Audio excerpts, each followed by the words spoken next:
A very good morning to you all. So in the last class we were doing the punctuation and the use of capital letters. Capital letters और punctuation का use हम देख रहे थे. And in this class we are going to do the remaining types of punctuation and the uses of where we use the capital letter, कहाँ पे हमें apostrophe use करनी चाहिए. जिसमें last class में I have told you about the full stop and comma के बारे में मैंने आपको बता दिया था. Today we are going to start with inverted commas. That is the third one is inverted commas. Basically इनकी शॉर्ट फॉर्म लिखी जाती है हमेशा and we write like this. This is the form of inverted commas. Inverted commas को हम इस तरीके से लिखते हैं. Now, whenever we said a statement या अगर हम डायरेक्ट स्पीच में कहते हैं कोई भी स्टेटमेंट अगर हम कहते हैं, it always comes in between inverted commas. वो हमेशा inverted commas के बीच में ही आता है. For example, if I say I told him, I told to him, comma उसके बाद आएगा इन्वर्टेड कॉमास में लिखेंगे हम you are a good player. जब भी हम कोई भी स्टेटमेंट कहेंगे it always come in between inverted commas और इन्वर्टेड कॉमास क्लोज होने के बाद हम फुल स्टॉप लगाते हैं. सबसे पहले हम कोई भी स्टेटमेंट कहा जाता है, चाहे वो स्टोरीज में हो चाहे वो किसी में भी हो, that always comes in the inverted commas. This is the first point. Now the second point is that कि कभी भी जैसे बड़े बड़े जितने भी रिनाउंड जो पीपल होते हैं, फेमस लीडर्स हो गए, पॉलिटिशियंस हो गए, साइंटिस्ट हो गए, वो कुछ भी कहते हैं तो वो हमेशा किस में आता है, या फिर कोई यूनिवर्सल ट्रूथ होगी, that always come is in inverted commas. For example अगर हम सीधा सा एक एग्जाम्पल देखें तो नेपोलियन सेज, यहाँ पे हम लिखेंगे नेपोलियन सेज. जो नेपोलियन थे उन्होंने कहा था, Napoleon says nothing is impossible in this world. तो जो भी किसी के भी द्वारा जो फेमस पॉलिटिशियंस है या फेमस पर्सन है इस वर्ल्ड में, अगर वो कुछ कहते हैं that always comes in between inverted commas. Now the third is, अगर हम किसी भी फेमस बुक्स की बात करते हैं या फिर मैगजीन्स की बात करते हैं या फिर हम किसी भी तरीके का जितनी भी फेमस चीजें हैं, एरोप्लेन्स, न्यूज़पेपर्स के नेम हो गए या फिर एरोप्लेन्स के नेम हो गए, they always comes etc. they always comes in between inverted commas. For example अगर मैं कहूं द भगवत गीता, द भगवत गीता, या फिर मैं कहूं वो हमेशा किस में आएगा, इन्वर्टेड कॉमास में आएगा. या फिर द बाइबल, इफ आई से द बाइबल तो that always comes in inverted commas. So these are the three uses of inverted commas, जिसमें first हमने देखा whenever we say a statement it always comes under inverted commas.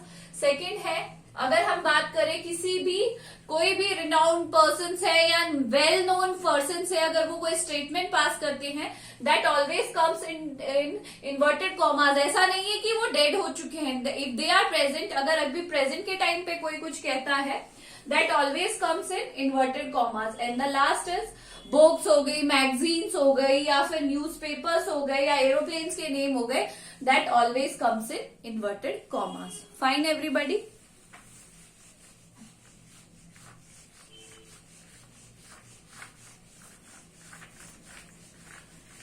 Now इसके बाद आता है हमारा फोर्थ है जो हमारा क्वेश्चन मार्क आता है.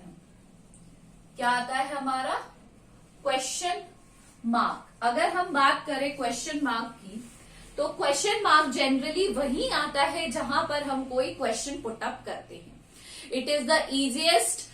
अगर हम किसी से पूछ रहे हैं where are you going, what are you doing, it does not means कि वो हेल्पिंग वर्ब से शुरू है या फिर WH वर्ड से शुरू है। जहां भी हम कोई क्वेश्चन पूछते हैं वहां पर हम क्या यूज करते हैं, क्वेश्चन मार्क का। Are you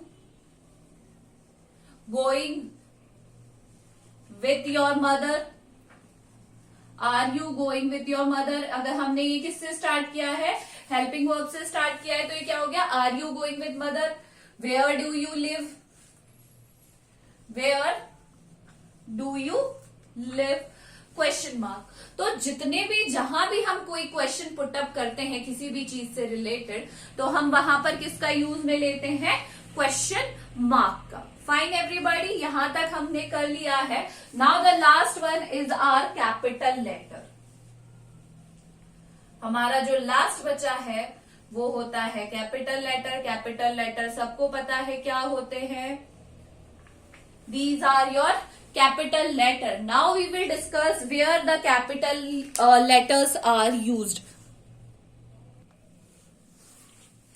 now we will discuss about the capital letter कि हम कहाँ पे कैपिटल लेटर्स को यूज में करते हैं। तो कैपिटल लेटर का सबसे पहला यूज होता है कि जब भी बिगिनिंग ऑफ द सेंटेंस, अगर कोई भी सेंटेंस शुरू हो रहा है, वो होता है beginning of the sentence.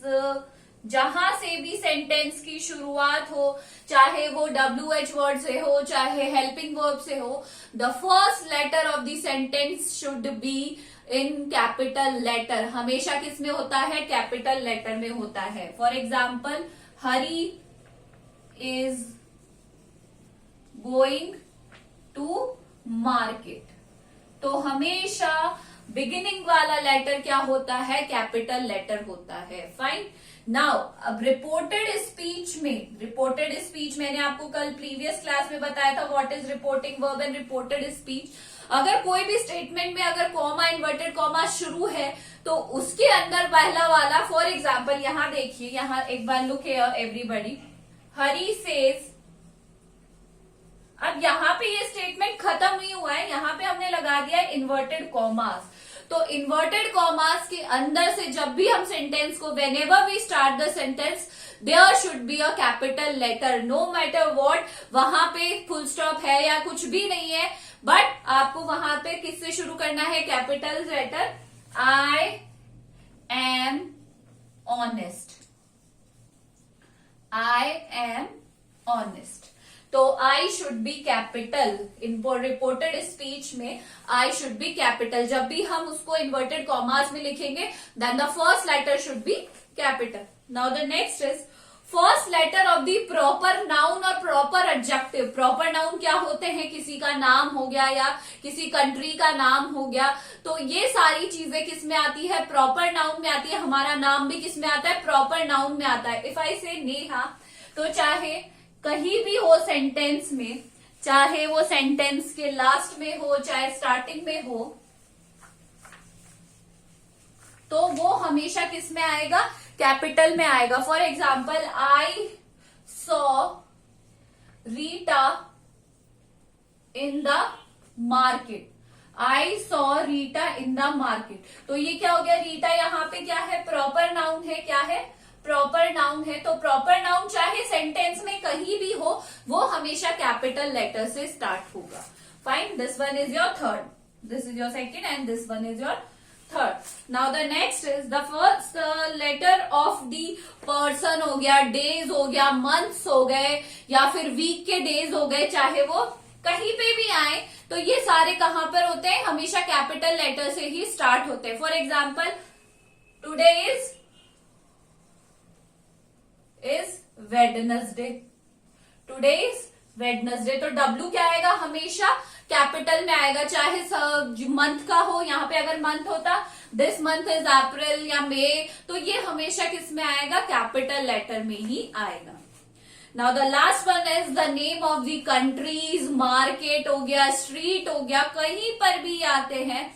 I live in India, I live in India, I live in India, I live in Ganesh Nagar. अगर मैं ये भी कहती हूं आई लिव इन अ निर्माण नगर, अगर मैं कहती हूं मैं निर्माण नगर में रहती हूं तो भी एन क्या आएगा, कैपिटल आएगा। जितने भी कंट्रीज हो गई, मार्केट हो गया, स्ट्रीट हो गया, कॉलोनी नेम हो गया, they always comes in capital letter. वो किससे स्टार्ट होते हैं, हमेशा कैपिटल लेटर से ही स्टार्ट होते हैं। तो we have done the capital letter, जिसमें हमने पढ़ा है कि सबसे पहले बिगिनिंग ऑफ द सेंटेंस का जो फर्स्ट लेटर है वो हमेशा कैपिटल में, it always it in capital letter. Now the second is reported speech, Hari says that the first letter will be in capital.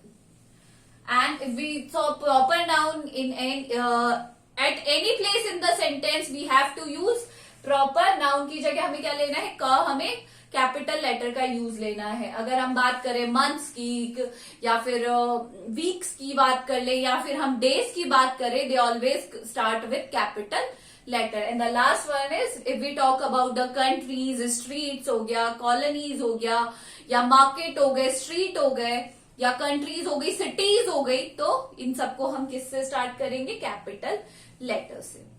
So today we have completed the chapter, that is our topic, punctuation and the use of the capital letter. Do the respective exercise in your grammar copies and send the work to me. This is all for today. Thank you.